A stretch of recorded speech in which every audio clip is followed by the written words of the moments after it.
Lucas capítulo de número 16. Nós lemos a partir do versículo de número 19, a parábola que fala acerca do rico e de Lázaro. João, Deus abençoe, que bom que você está aí, nosso amigo. Rico e Lázaro. Irmãos amados, essa parábola, ela traz algumas coisas, alguns esclarecimentos, embora seja uma parábola, não é? Uma figura de linguagem, um texto figurativo, que abre margem para diversas interpretações dentro da contextualização bíblica, mas é uma parábola que traz elementos que somente ela traz. Se os irmãos prestarem atenção, a parábola do rico e de Lázaro, ela só aparece no Evangelho segundo escreveu o evangelista Lucas. E os irmãos sabem que o evangelista Lucas é aquele evangelista dos detalhes, é aquele que conta a história nas minúcias, é aquele historiador perfeito, é aquele que nos traz os detalhes, e ele nos revelou que a fonte da autoridade do que ele escreveu não é ele. Ele diz assim: conforme relataram aqueles que andaram com Jesus. Ou seja, tudo quanto Lucas escreveu, ele buscou escrever com autoridade. Vocês sabem que a história contada por quem viveu, ela tem muito mais valor histórico do que a história contada por quem conta, né? Por quem pesquisa. Quem pesquisa não estava lá, mas quem estava lá tem autoridade para dizer como era. Uma vez no culto matutino, lá em Natal ainda, eu bem jovenzinho, já era dirigente do culto matutino, e eu comecei a contar a história do fundador da primeira igreja pentecostal clássica, nascida no Nordeste brasileiro, que foi o pastor Manuel Gino de Souza, que fundou a Igreja de Cristo no Brasil. E eu contando a história do pastor Manuel Gino, e quando eu acabei de contar, veio uma irmã anciã no meio da igreja, e ela disse assim: pastor, quem lhe contou a história do pastor Manequinho? Eu disse: irmã, eu estou falando do que eu li nos livros, porque eu não vivi com ele. Aí ela disse assim: mas eu vivi, eu era criança e ele era amigo pessoal do meu avô, e eu vi, eu estava lá inclusive no dia que Jesus levou ele. Eu disse: foi, mas ela disse: foi. Ele era um homem assim, um homem tão de Deus, que ele chegava e ele dizia assim no culto: quantas pessoas Jesus batizou no Espírito Santo aqui? Aí ela disse que as pessoas diziam: nenhuma. Ela dizia: porque o pastor Manequinho não estava. Agora Jesus vai batizar, eu vou orar e Jesus vai batizar. E ela disse: ele orava e Jesus batizava. Não é interessante isso? E aquela história dela, eu anotei e enviei para algumas pessoas para acrescentar a história do pastor. Por quê? Porque a história contada por quem viveu, ela tem mais autoridade. E o evangelista Lucas, ele tem esse cuidado de dizer que pesquisou amplamente a partir de pessoas que viveram. Então nós temos agora a parábola do rico e de Lázaro. E aqui traz algumas questões interessantes dentro do que eu estou falando para os irmãos na terça-feira atualmente.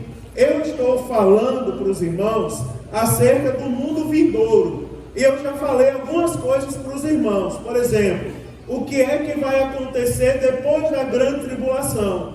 Depois que o inimigo vai ser solto e depois ele vai ser aprisionado novamente, vai ser destruído, aniquilado de uma vez por todas. E o que é que vai acontecer com o mundo? E eu estou falando para os irmãos algumas coisas. Eu falei para os irmãos amplamente o que é ressurreição. Eu falei para os irmãos acerca do juízo final. Falei acerca dos livros que serão abertos naquela oportunidade. Falei para os irmãos acerca da ressurreição dos mortos. E comecei a falar semana passada acerca do destino dos que morreram. Do destino dos que morreram. Os que morreram em Cristo. Essa parábola, ela nos traz aqui uma coisa interessante. É que Lázaro foi levado ao seio de Abraão. E ele traz uma distinção e mostra para a gente alguns elementos interessantes. Por exemplo, apesar de ser uma parábola e nós podemos adaptar a contextualização que estamos pregando, mas aqui traz elementos do tipo: quem depois da morte há consciência. Você observa que foi visto alguém no seio de Abraão, conversando, houve um diálogo. E alguém estava no seio de Abraão e alguém estava no Hades. O que foi fiel estava no seio de Abraão, usufruindo dos benefícios de ter sido fiel a Deus. E os que foram infiéis estavam no Hades. E a Bíblia Sagrada diz que há uma lamentação, não é? Há uma lamentação aqui. Por exemplo, o rico chega a dizer: Abraão, meu pai, tem misericórdia, e manda Lázaro que molhe água na ponta do dedo e me refresque a língua, porque eu estou atormentado. Então os irmãos observam que há uma consciência, quem está lá está consciente. E eu terminei semana passada falando para os irmãos acerca do destino daqueles que são infiéis.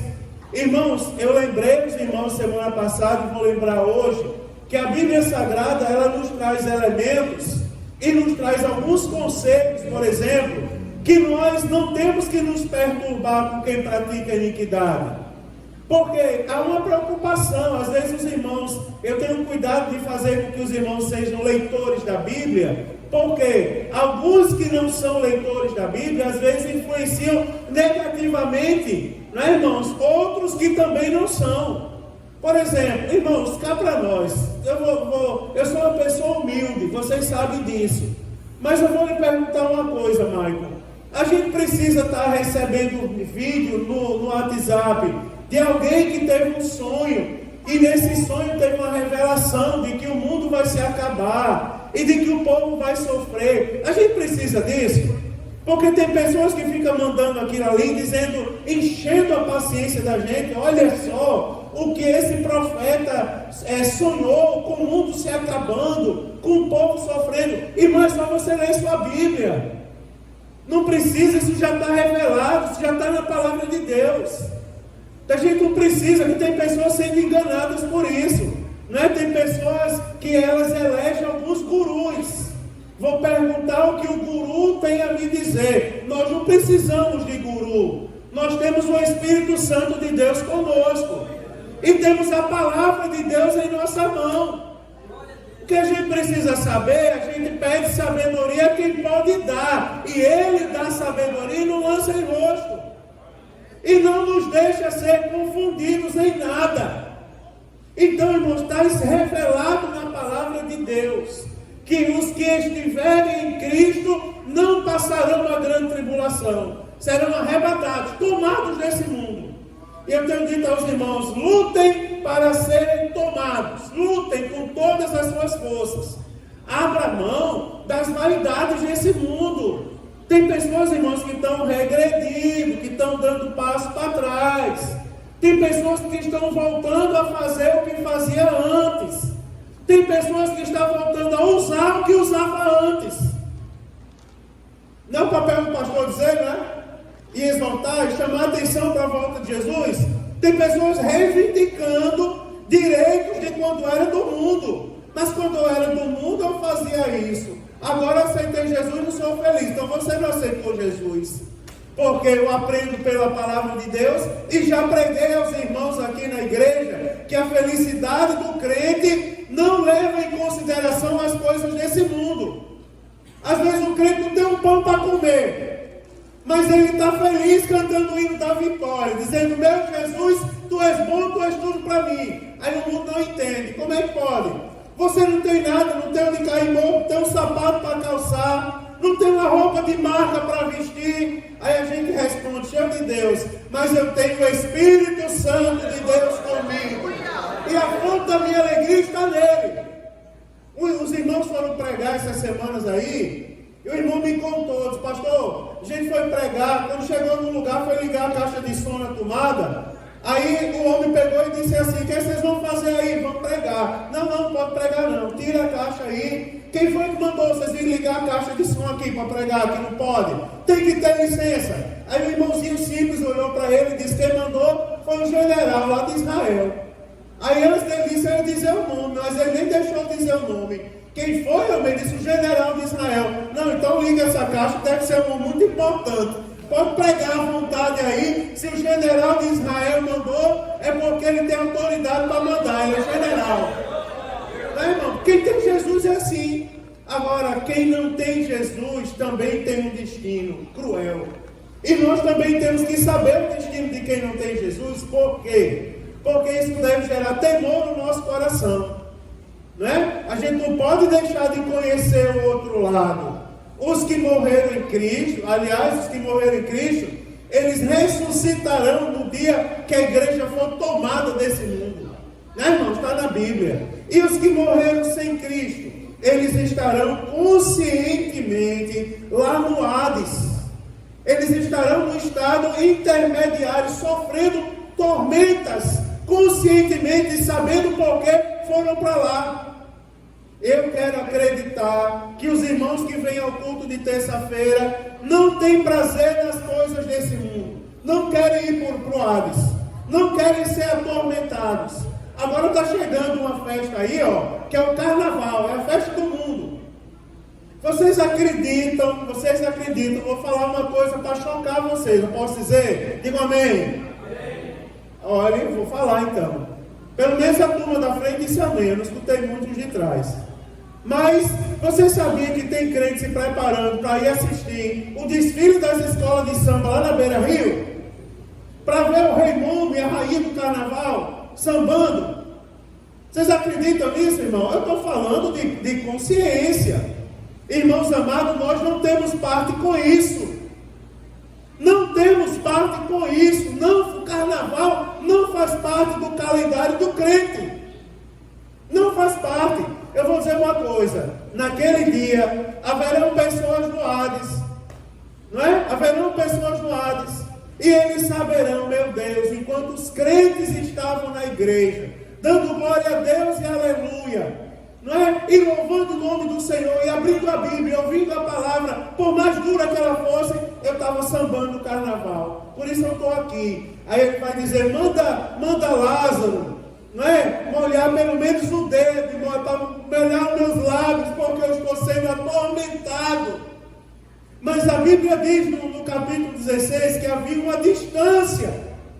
Havia uma distância. Eles não podiam chegar mais onde estava o outro. Acabou. Depois que morre, acabou. Enquanto estivermos vivos, nós temos que nos aproximar de Deus. Porque eu vou falar uma coisa para os irmãos. O céu é real, mas o inferno também é real. E os crentes têm que saber disso. O inferno é real. E, irmãos, a Bíblia Sagrada diz que não é o desejo de Deus que nenhum se perca. Sabe por quê? Porque a Bíblia diz que o inferno foi preparado para o diabo e para os seus anjos. Quer ver uma coisa? Abra sua Bíblia em Mateus, capítulo de número 25, para você observar que eu não estou falando da minha mente. Mateus capítulo 25, versículo de número 41. Olha o que é que diz a palavra. Diz assim, então dirá também aos que estiverem à sua esquerda, apartai-vos de mim, malditos, para o fogo eterno, preparado para o diabo e seus anjos. O inferno não foi preparado para pessoas, não foi preparado para homens, quanto mais pessoas crentes. O inferno foi preparado para o diabo e para os seus anjos decaídos. Agora, tem pessoas que preferem o inferno, que estão, embora sejam conhecedores da verdade, querem o inferno. Vocês já viram alguém que vive iniquidade pegar o seu filho, trazer para a igreja e dizer assim, não, eu quero que meu filho seja criado na igreja, com os crentes? Você já viu alguém fazer isso? Eu já vi muitas vezes. Pessoas dizendo assim, eu quero meu filho na igreja, quero que ele cresça na igreja, o melhor lugar para ele estar é na igreja. O submundo respeita a igreja, porque ele sabe que é o caminho da salvação. Mesmo nunca tendo lido a Bíblia Sagrada, ele sabe que para ir morar no céu, precisa estar de acordo com a palavra de Deus. Agora, a Bíblia Sagrada, ela traz algumas palavras para o inferno. O inferno significa lugar inferior. Se nós pegarmos os pais da igreja, por exemplo, Jerônimo, não é? Quando ele escreveu, traduziu ali a Vulgata Latina, uma das versões da Bíblia Sagrada, ele traduziu do hebraico, não é, uma palavra chamada Sheol. E no Novo Testamento, do grego, as palavras Hades e Gehenna. Embora existam outras palavras, mas essas são as palavras mais usadas. Eu quero falar para vocês um pouquinho dessas palavras. Primeiro, a palavra Sheol. Esse termo significa mundo invisível, o lugar invisível dos mortos ou habitação dos mortos. Essa palavra, a palavra Sheol, não é? Ela, por significar lugares profundos e ocultos aos olhos humanos, ele permite algumas outras traduções da palavra inferno que nós escutamos. Nós escutamos sobre o inferno, que é sepultura, que é sepulcro, que é também profundezas.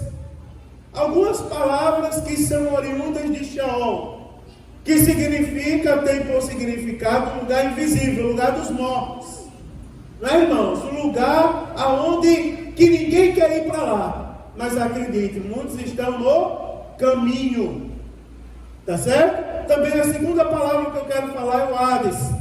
Hades, irmãos, é o lugar intermediário dos mortos, que eu acabei de falar para os irmãos.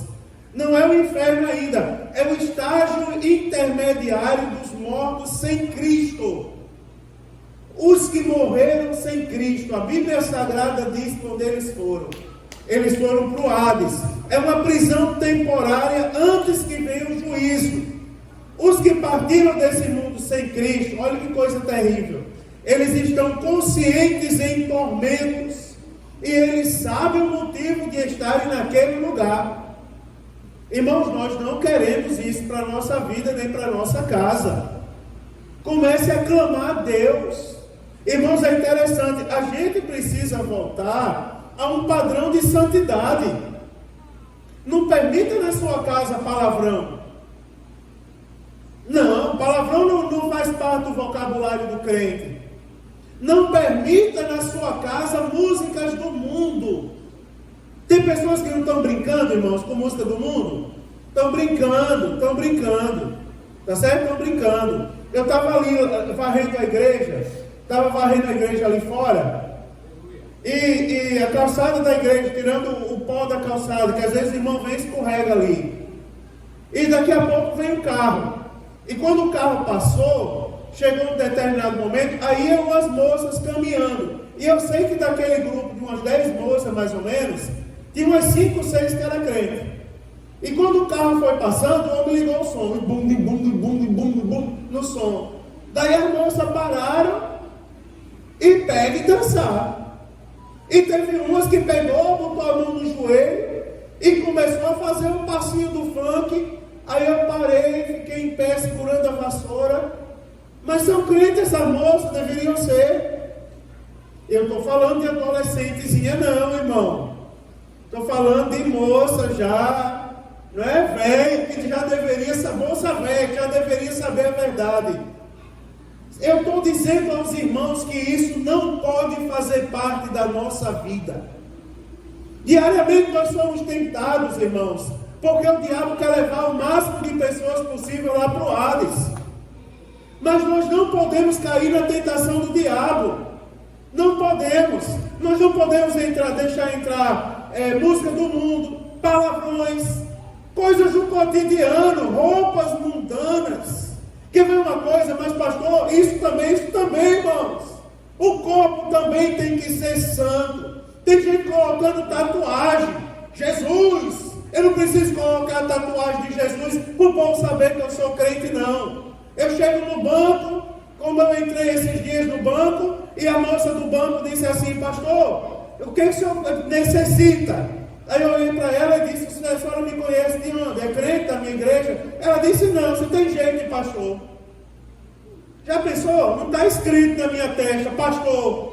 Não está tatuado no meu corpo. A gente não precisa disso não. Basta ter o Espírito Santo de Deus na vida, que as pessoas vão saber que nós somos diferentes.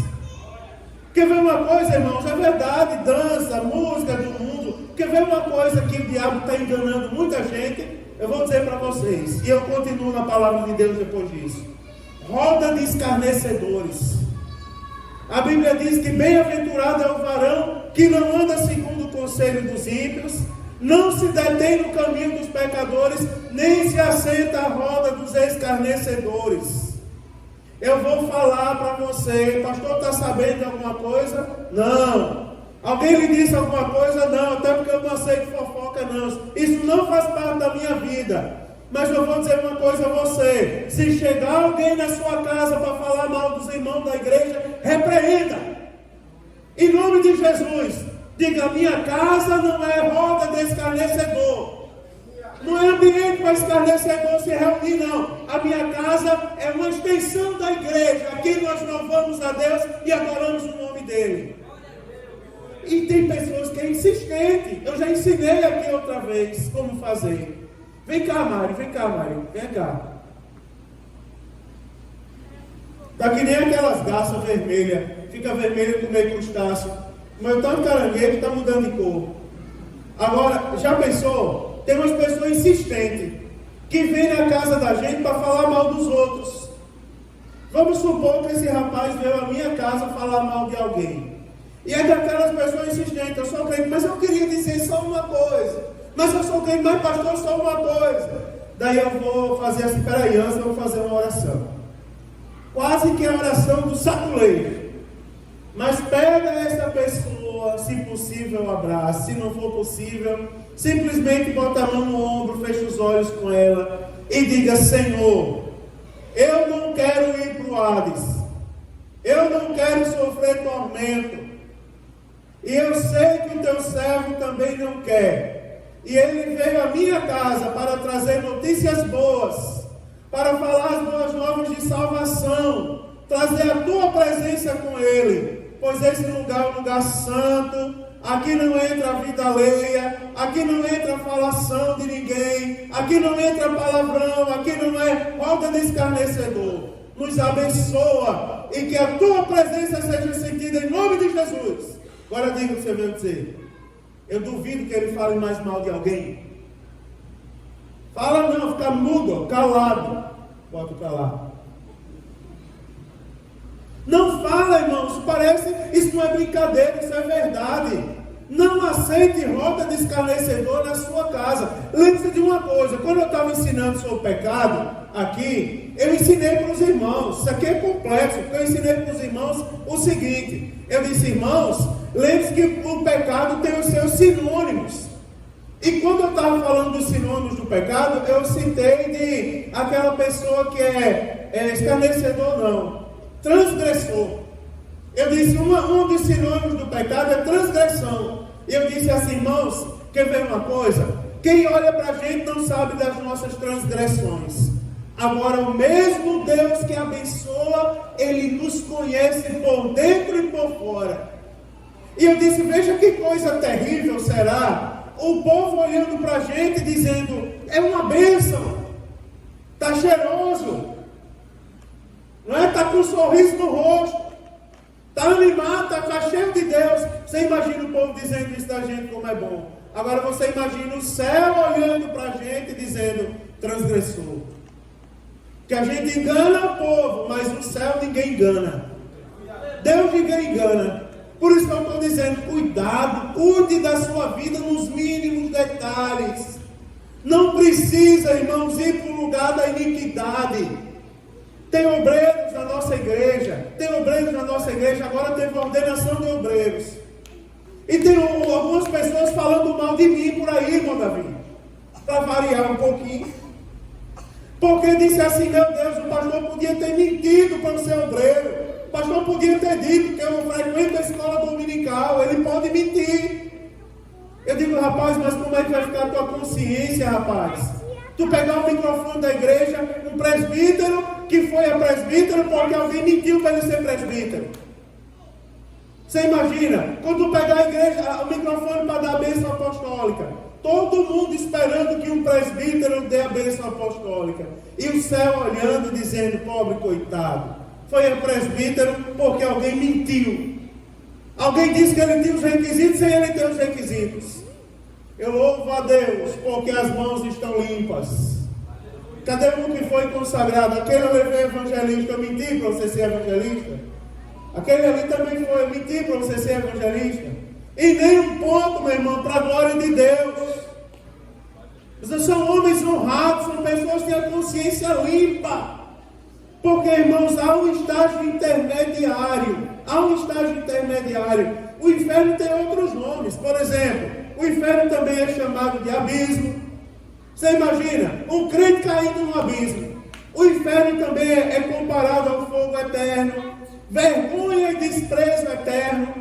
Você imagina aí, irmão, um crente que anda todo dia para a igreja, podendo testemunhar, eu vou para o céu, e vai dizer assim, estou esperando um lugar de vergonha eterna, de tormento.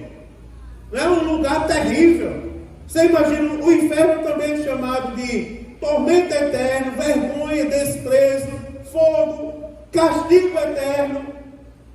Você imagina que no inferno há um fogo que não vai se apagar. Isso é terrível, irmãos. Agora eu louvo a Deus, porque eu sinto a presença do Espírito Santo nesse lugar. Porque embora a gente tenha que tomar conhecimento do inferno, e nunca é bom falar essas coisas, mas é real, é importante a gente saber, a gente também pode falar da Nova Jerusalém, que já está preparada para receber os santos, aleluia! Já está preparada. Você imagina aí um ouro que é tão bonito que a Bíblia descreve como ouro transparente. Você imagina um material que a terra nem conhece, de tão nobre, mas um dia nós vamos usufruir dele, né, irmãos? O novo céu e a nova terra são reais. A Nova Jerusalém que eu estou falando não é a Jerusalém do milênio, é a Nova Jerusalém, né, irmãos, que é de cima. Eu estou falando agora da Jerusalém celestial e eu vou terminar aqui. A Nova Jerusalém, irmãos, o formato dela está descrito na Bíblia. Ela existe, quer ver uma coisa? Abra sua Bíblia na carta de Paulo aos Gálatas. Carta do apóstolo Paulo aos Gálatas. Chega aqui, Jeová, na minha vida. Carta aos Gálatas, capítulo de número 4, versículo de número 26. Olha o que é que diz aí. Diz assim, mas a Jerusalém que é de cima é livre, a qual é mãe de todos nós. A Nova Jerusalém, a Jerusalém de cima, é a nossa esperança. Né, irmãos? É a nossa esperança. Agora, só para você ter ideia, algumas informações sobre ela eu quero passar para os irmãos rapidamente. É um quadrado, tá certo? Tem um formato de quadrado, mede 2.200 quilômetros quadrados. Quer ver uma coisa? Abra sua Bíblia em Apocalipse, capítulo 21. Olha aí Apocalipse 21. Apocalipse, capítulo 21, versículo de número 16. Diz a palavra de Deus assim, e a cidade estava situada em quadrado, e o seu comprimento era tanto quanto a sua largura, e mediu a cidade com a cana até 12.000 estádios, e o seu comprimento, largura e altura eram iguais. Você vai observar, ela era feita internamente de ouro transparente. Olha aí, irmão, versículo 18. Do capítulo 21 ainda, diz assim, e a fábrica do seu muro era de jaspe, e a cidade de ouro puro, semelhante a vidro puro. Você imagina a pureza do ouro. Ele é tão puro que ele é transparente. Você já imaginou os muros de jaspe? Já imaginou, Malaquias? Os muros de jaspe. Você imagina, irmãos? Nesse mundo temos aflições, né, Maicon? Como é sofrido o nosso dia a dia, irmãos. Mas a nossa alegria, a nossa esperança está em Cristo Jesus, já foi dito aqui hoje. E você imagina que um dia caminharemos por essa cidade.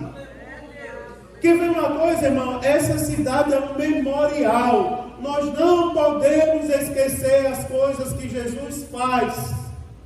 Não podemos esquecer. Eu comecei falando de ter em memória as bênçãos, porque Deus não quer pessoas ingratas servindo Ele. Quando o povo estava prestes a entrar na terra prometida, aí Deus, sabendo da memória do povo que era fraca, aí ele disse assim: Moisés, anota esse último canto que entrega aos levitas, para que quando o povo chegue lá, não esqueça quem colocou eles lá, e não digam que a mão deles colocou ele lá. E dá para eles cantarem, para eles saberem que foi Deus que colocou eles na terra prometida. Você imagina, tem memória de onde eu vim, aonde eu estou. O que Jesus, a maneira como Ele transformou a minha vida. Era um pobre, coitado, miserável, chamador de palavrão, andava em iniquidade, fazia as coisas mais terríveis desse mundo, mas um dia teve um encontro com Jesus Cristo. A vida mudou, o semblante mudou, né, irmãos? O ânimo voltou ao coração verdadeiramente. Morreu, passou dessa terra, e você imagina, um dia estará na eternidade, nas alturas, contemplando a nova Jerusalém, pisando em lugares nobres. Você imagina que um dia um irmão disse assim para mim: pastor, o meu sonho é ter o meu nome escrito na estrela da calçada da fama de Hollywood. Eu disse: tire isso do seu coração, rapaz. Se alegre por ter o seu nome escrito no livro da vida. Porque os artistas de Hollywood não conseguem pisar em ouro, não. Quem tem ouro é escondido para os bandidos não roubar. Agora vai chegar um dia que nós vamos transitar livremente, adorando, dizendo: Santo, Santo, Santo, Santo, Santo é o Senhor dos Exércitos. Lá não tem ladrão para roubar, não tem traça para corroer. Meu irmão, lá tem a presença gloriosa de Deus. Aleluia, louvado seja o nome do Senhor. Isso deve alegrar o nosso coração, irmão. Saia daqui feliz. Pastor, mas alguém vai dizer que peraí, que foi para a igreja meio cabisbaixo, por causa das contas que tem que pagar amanhã, dia 1º. Aí voltou da igreja feliz. Alguém, pastor, pagou suas contas? Não, pagou não, meu irmão. Tem que pagar do mesmo jeito. Quando estiver aqui, tem que trabalhar para pagar. Mas eu tomei conhecimento de algo muito maior do que as contas desse mundo. É o céu para onde eu vou, a nova Jerusalém, onde eu estarei, aleluia. Onde estará o trono do Deus Altíssimo. Imagina aí, irmão, você já pensou como será o rio da vida? Fluindo do trono de Deus. Você imagina os anjos em volta, cantando.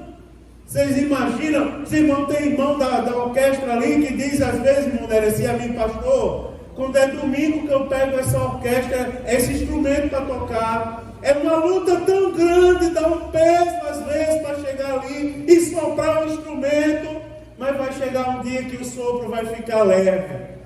O corpo será glorioso. Você imagina você aqui, né, segurando um trompete, que às vezes parece pesar 1 tonelada quando é para louvar para Jesus. Mas vai chegar um dia que você vai tocar, e vai tocar, e vai tocar, e vai tocar, e não vai sentir o peso, porque o seu corpo será glorioso. E o lugar onde você estará será nobre. Isso nos deve nos levar a adorar a Deus, irmão. Dar glória a Deus, aleluia. A louvar o nome do Senhor com nossas forças. A gente deve lembrar da Nova Jerusalém, porque, vocês já viram, vamos tocar num ponto interessante. Sabe por que a gente tem que lembrar do céu? Porque é a nossa esperança, está por vir. É uma certeza que Deus nos dá. A gente tem que, toda vez que você lembrar do céu, alegre seu coração. E dê glória a Deus, glória a Deus. Sabe, irmão? Às vezes eu sinto saudade daqueles irmãos que dizem: terra! Não faz falta, né? Aqueles irmãos que, né, que dão glória, não incomoda os ouvidos, não. Que incomoda é murmuração. Agora, glória a Deus e aleluia. Eu vou fazer uma coisa inusitada aqui. Senhor, você me perdoe. Depois, se quiser chamar a minha atenção, chame. Mas às vezes não faz falta aqueles irmãos do pessoal que pula assim, não é? Aqueles irmãos que voam. Aquele barulho das irmãs no meio da igreja. Volta a alegrar o teu coração, porque a Jerusalém é real, meu irmão. É real e ela deve nos alegrar. Deve nos alegrar. Chama não pode se apagar. Não Quando chega alguém aqui que disser assim, ó, porque às vezes a gente, né, chega aqui e está tudo feliz, dando glória a Deus, aleluia, como é, grandão, varão, cantando corinho de fogo. Daí chega alguém aqui e começa a dizer, porque vem umas pessoas frias, né, nas igrejinhas sofridas, que não ora mais, que não lê mais a Bíblia, que não tem mais ponto de ensino. Aí chega e diz assim, irmão, Pentecostes não é barulho. Pentecostes não é barulho, é calmaria, eita, gelado, barra de gelo, povo morte espiritual. Faz tempo que não escuta falar do céu. Mas é bom a gente falar desse assunto, irmão, para você voltar a chorar na presença de Deus, a se alegrar, a sair da igreja cheio do Espírito Santo do Senhor. Quantas vezes essa igreja o povo não passou na calçada e não parou? O que está acontecendo ali dentro que o povo está gritando tanto? E entra para saber o motivo do nosso grito e aceita Jesus. Quando eu dirigi a igreja da Colombo, está lá, ele era no da mocidade. Estavam orando numa salinha, lembra a salinha que do lado, a salinha das crianças? O jovem orando lá, de repente desceu 2 homens do morro, batendo palma na frente da igreja, desesperado. Pastor, chama o pastor aí, o pastor é nosso amigo. O que foi? Desceram do morro, disseram, pastor, não, é que a gente estava em casa, ouvi uma briga que está dentro da igreja, está dentro da igreja. Eu chamei o vizinho, vamos lá socorrer o pastor, que ele precisa de ajuda.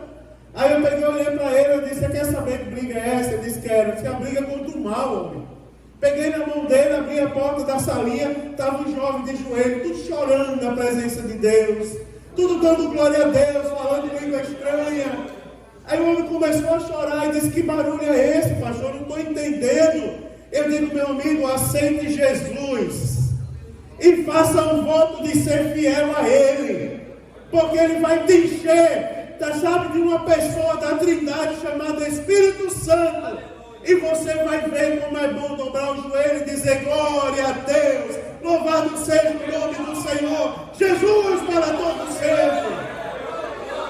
Dá glória a Deus mesmo, irmão, enche o pulmão de ar e adora esse Deus maravilhoso.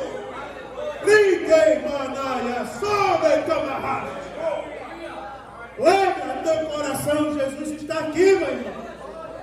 Você imagina a nova Jerusalém. Não é, irmãos? O muro tem 12 portas, 12 anjos nela e o nome das 12 tribos de Israel. Você vê, há uma preocupação de Deus da gente não esquecer as coisas que Ele fez.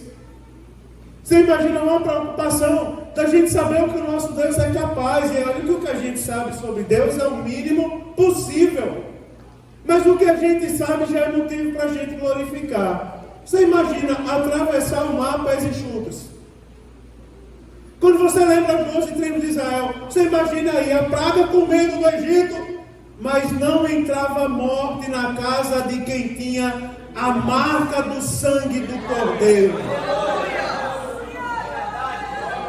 Você já imaginou, irmão, coisa maravilhosa? Aí Deus mandou colocar lá no fundamento o nome das 12 tribos de Israel.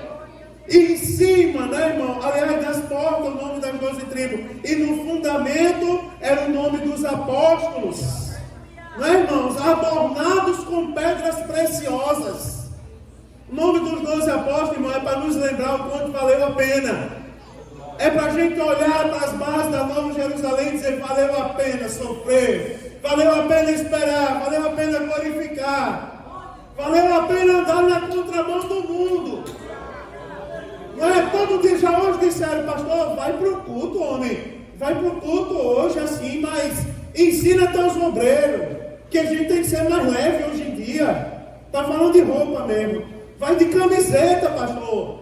Veste uma calça jeans. Vou não, meu irmão. Eu vou com meu terno e minha gravata. Os que fundaram essa igreja, fundaram de terno e gravata. No sol quente, dia e noite, dizendo que Jesus era bom. Eu estava conversando com o irmão essa semana e ele dizendo, na época que eu aceitei Jesus, um ancião de 97 anos de idade, ele dizendo, na época que eu aceitei Jesus, eu congregava, pastor, lá em Joinville, lá onde o senhor é pastor, e a gente subia a Serra Dona Francisca, de bicicleta, para levar a Santa Ceia para os irmãos lá em São Bento. A gente saía de 3 horas da tarde, chegava lá 8 horas da noite, que ainda não tinha aquela pista bonita, e os irmãos estavam tudo lá, glória a Deus, aleluia, chorando, esperando a gente levar a Santa Ceia. Eu disse, aí eu fiz questão de perguntar, e vocês usavam o quê? Vocês iam assim de bermuda, pedalando, com a galera do pedal?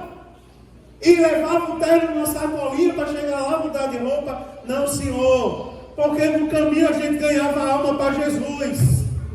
A gente saía de terno e gravata, empurrando a bicicleta, serra acima, na chuva ou no calor, para ganhar alma para Jesus. Aí eu hoje numa igreja com ar-condicionado, um som para aumentar a minha voz, um povo bonito sentado dando glória a Deus para mim. Aí hoje eu vou andar de qualquer jeito, porque o mundo quer que eu ande de qualquer jeito. Não, meu irmão, isso aqui é um ensaio.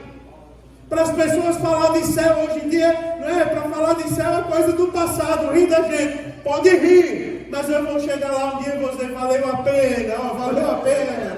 Andar no fundamento dos apóstolos, carregar essa palavra na mão. Aleluia!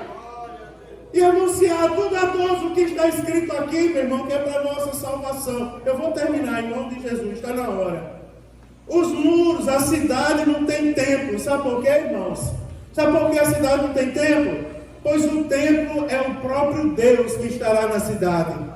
E o Cordeiro que estará naquele lugar. Você imagina, hoje a gente se alegra, Lucas, que a gente sente a presença de Deus. Naquele dia, você andará de corpo transformado, pisando em ouro, transparente como vidro refinado. E você imagina quem estará lá? O próprio Deus pessoalmente. Você imagina o Cordeiro. Quantas vezes a gente já chorou aqui lembrando a imagem do Cristo glorificado, irmã Luciene? Você imagina os olhos como chama de fogo, os cabelos eram brancos como a lã, não é? E você imagina que um dia a gente vai ver tudo isso com os nossos próprios olhos. Você imagina, lá não haverá sol nem lua. Sabe por quê, irmãos? Porque o resplendor da glória de Deus iluminará aquela cidade, e o próprio Cordeiro será a sua lâmpada. Imagine como é maravilhoso o lugar onde nós vamos. Você já pensou? Será que tem alguém aqui que ainda está com dúvida que é bom ser crente? Como é maravilhoso ser crente em Jesus? A gente vai sair daqui hoje renovado, vai ou não vai? Porque não são assim os ímpios. Antes são como um moinho que o vento dá espalha. Pelo que os ímpios não subsistirão no juízo, nem os impuros na congregação dos santos. Agora nós, porém, com a nossa simplicidade, com a nossa maneira de ser, né, irmão? Carregando o fardo dessa vida, mas com o coração cheio do Espírito Santo de Deus, e com a certeza de que nós estaremos lá, aleluia. Eu vou acrescentar para eu terminar agora e nós orarmos. Lá não haverá mais dor, lá não haverá mais tristeza. Quer ver uma coisa? Abra sua Bíblia, Apocalipse 21, versículo de número 3. Olha o que é que a Bíblia diz. Olha o que é que a Bíblia Sagrada vai falar agora. Apocalipse, capítulo de número 21, versículo de número 4. Olha o que é que diz aí, para fechar com chave de ouro. Diz assim, ó.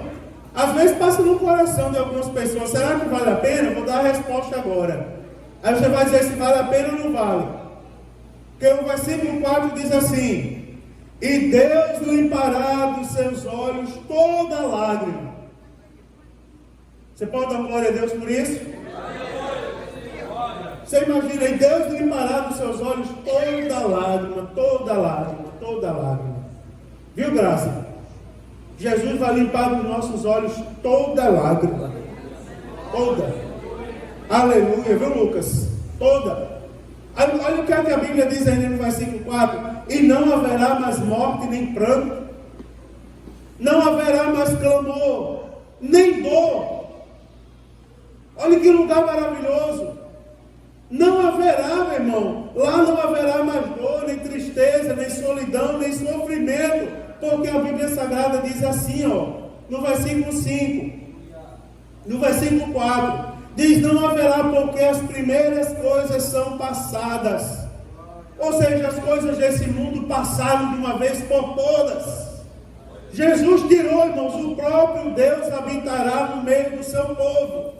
E quando Deus está no meio do seu povo, não haverá mais dor, não haverá mais sofrimento, não haverá mais lágrimas. Isso é possível? Está bem pertinho de acontecer. Eu espero todos os dias ansiosamente o toque da trombeta. Eu espero todos os dias ansiosamente, José, abrir os meus olhos com Jesus nos ares, dizendo: bem-vindo à morada do Altíssimo. Você imagina que dia maravilhoso? Meu Deus, eu vim ao culto de hoje, eu vi o que? Eu vim falar do céu para onde nós vamos. Você imagina, depois de ouvir tanta palavra que aperta a gente, né, irmãos? O pecado será banido para sempre. Não tem um hino que diz, não é? No céu não entra pecado, fadiga, tristeza, nem dor. Não há coração quebrantado, pois todos são cheios de amor. Canta, quem sabe? As nuvens da vida terrestre não podem a glória ocultar. Cante! Do reino de gozo que Deus quis para mim preparar, irei eu para a linda cidade. Jesus me dará um lugar com os crentes de todas as idades.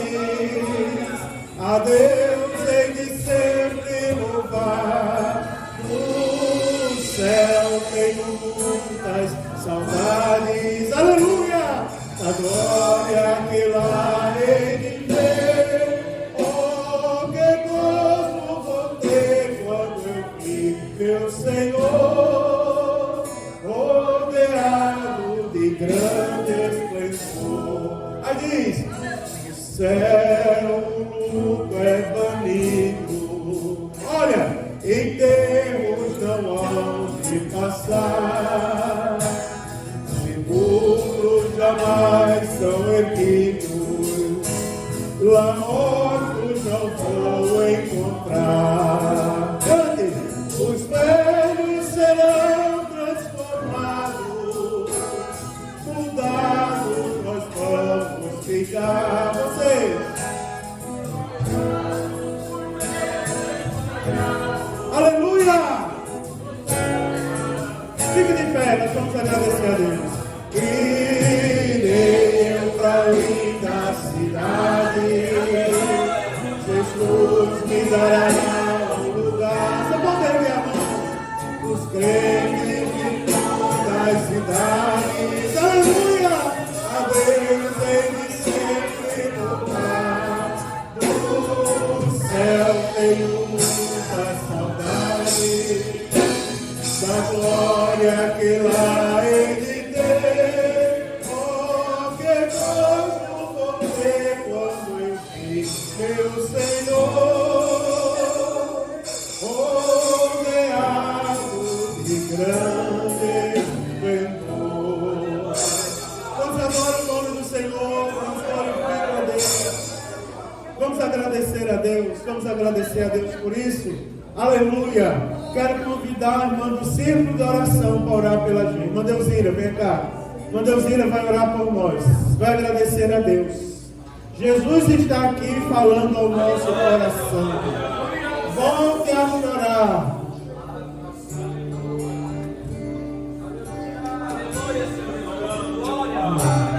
Vamos orar pela irmã Rose, irmãos.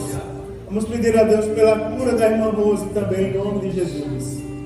Graças a Deus por essa palavra tão maravilhosa, irmãos.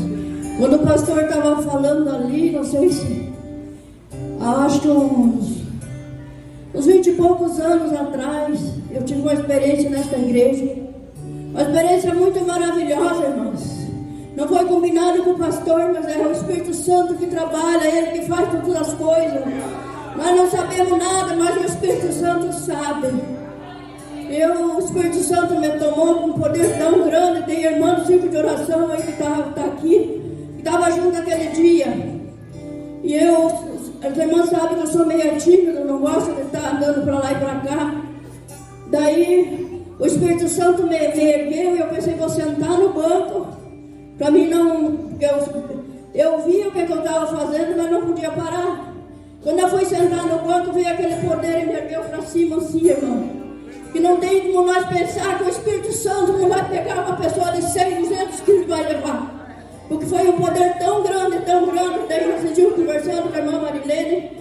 Ela disse que eu via fazer, mas só que eu não podia parar. Eu via me arrodeando do jeito que eu estava rodoviando na parede, assim. Até que caiu uma gota de sangue do meu nariz. Eu pensei, meu Deus, agora vai sangrar meu nariz, vai alguma coisa. Mas foi somente aquela gota de sangue. Xarai, Canturimanese, Comanai. Daí era a semana da Santa Ceia. Quando eu saiu aquela gota de sangue do meu nariz, eu mostrava para aquela gota de sangue, eu vi o que eu estava fazendo. Eu mostrava para aquela gota, botava a mão naquela gota de sangue e mostrava para a Santa Ceia. E Deus provando na paixão e canto, rimanária, passeia, que a nossa vida aqui tem que estar em santidade, xaramariconanai, porque se nós não estiver preparado, vai ser muito triste. O dia que Jesus vir buscar, xaramanai, daí não vai dar tempo de nós se arrepender. Hoje ainda é dia, não há tempo de nós se arrepender, porque há fôlego de vida. Mas quando não tiver mais fôlego de vida, não vai mais dar tempo para nós se arrepender. Pai amado, Pai querido, no nome santo do Teu Filho amado, Jesus Cristo, Pai. Quero te agradecer, meu Deus, por esta palavra tão maravilhosa, Senhor. O Senhor tem usado o Teu servo para avivar nós, Senhor. Para chamar de Comanai, para mostrar para nós que o caminho é estreito, mas é maravilhoso. Quando nós partir daqui, vai ser muito glorioso. Não vai ter mais tristeza, não vai ter mais nada que nós temos aqui na face da terra. Te agradeço, Pai amado, e peço, meu Deus, que em nome de Jesus, Senhor, dê graça para a Tua igreja, Pai. Dê graça para nós também, porque eu também preciso da Tua graça, Pai. Nós precisamos da Tua força, do Teu poder, para nós dizer não para o pecado, xarai, catui, xaramanai, porque lá no céu não vai entrar essas coisas, xaramanai, catui, xerédia. Em nome de Jesus eu peço a Sua proteção divina sobre a igreja, sobre o coração e a nossa mente, que o Espírito Santo venha trabalhar na mente e no coração de cada um de nós. Essa é a minha oração em nome de Jesus. Amém. Aleluia, aleluia. Glória a Deus, aleluia, aleluia. Louvado seja o nome do Senhor Jesus. Jesus está aqui, né, irmão? Presença maravilhosa. Receba a bênção, feche seus olhos, curva a sua cabeça, estenda as suas mãos. Que a graça do nosso Senhor e Salvador Jesus Cristo, que o grande amor de Deus, nosso eterno e glorioso Pai, que a comunhão e que as doces consolações do Espírito Santo de Deus esteja sempre com todos nós, e todos dizem amém. Aleluia. E Deus manda a vitória para a mocidade, Deus manda a vitória ao círculo de oração, Deus manda a vitória para o pastor, Deus manda a vitória para os irmãos, Deus manda a vitória para quem dá glória, vai dando glória para receber. Deus está nesse lugar e tem vitória para você. Pode a terra abalar, pode o mar abalar, pode quem quiser se levantar, mas se Deus prometeu, a vitória virá.